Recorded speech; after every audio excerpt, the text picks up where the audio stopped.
Daghang lugar sa Mindanao ang nalunopan kagabii human mibunok ang ulan. Libuan ka mga banay apektado sa baha. Ania report. Gibaha ang pipila ka kadalanan sa Cagayan de Oro City kagabii human nga mibunok ang ulan sa syudad. Ang mga dalan dapit sa kugon nalubog sa tubig baha nga miresulta sa huot nga dagan sa trapiko sa lugar.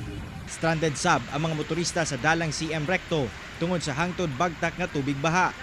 Misulod sab ang tubig baha sa Kabalayan sa Zone 8 Barangay Patag kung asa ang kaptangan sa mga residente nalubog na sa tubig baha. Ay, mga gamit na mo, ana dito. Naglataw ka dito, sir. Wala na ngayon po, ana. Wala na tanan. Hinoon walay naangol o nawala atol sa pagbaha. Epekto gyapon sa sagunsong ulan, nakasinati og grabing pagbaha ang lungsod sa Pagalungan, Mindanao. Nasayran nga walay undang ang ulan sa lugar, hinungdan nga milapaw ang Pulangi River. Pipila sa mga banay nga apektado sa baha ang gilayong gihikling sa evacuation centers.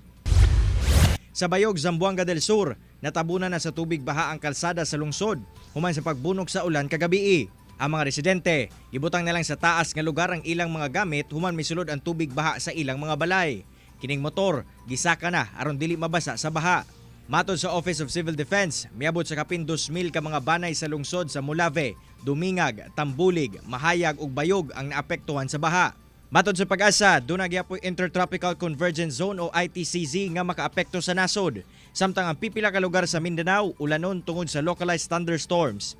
Ginamonitor sab sa ahensya ang low pressure area nga ana sa gawas sa Philippine Area of Responsibility nga duol sa Mindanao.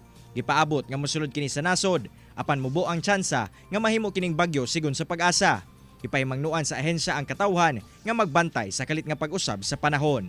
Dunay masinati pagyapon nga kalit nga pag-ulan, pagpanugdog pagpangilat labi na sa mga bukid nga dapit dinhi sa tong dakbayan or sa Cagayan de Oro ubang portion or lugar sa Mindanao epekto na sa localized thunderstorms.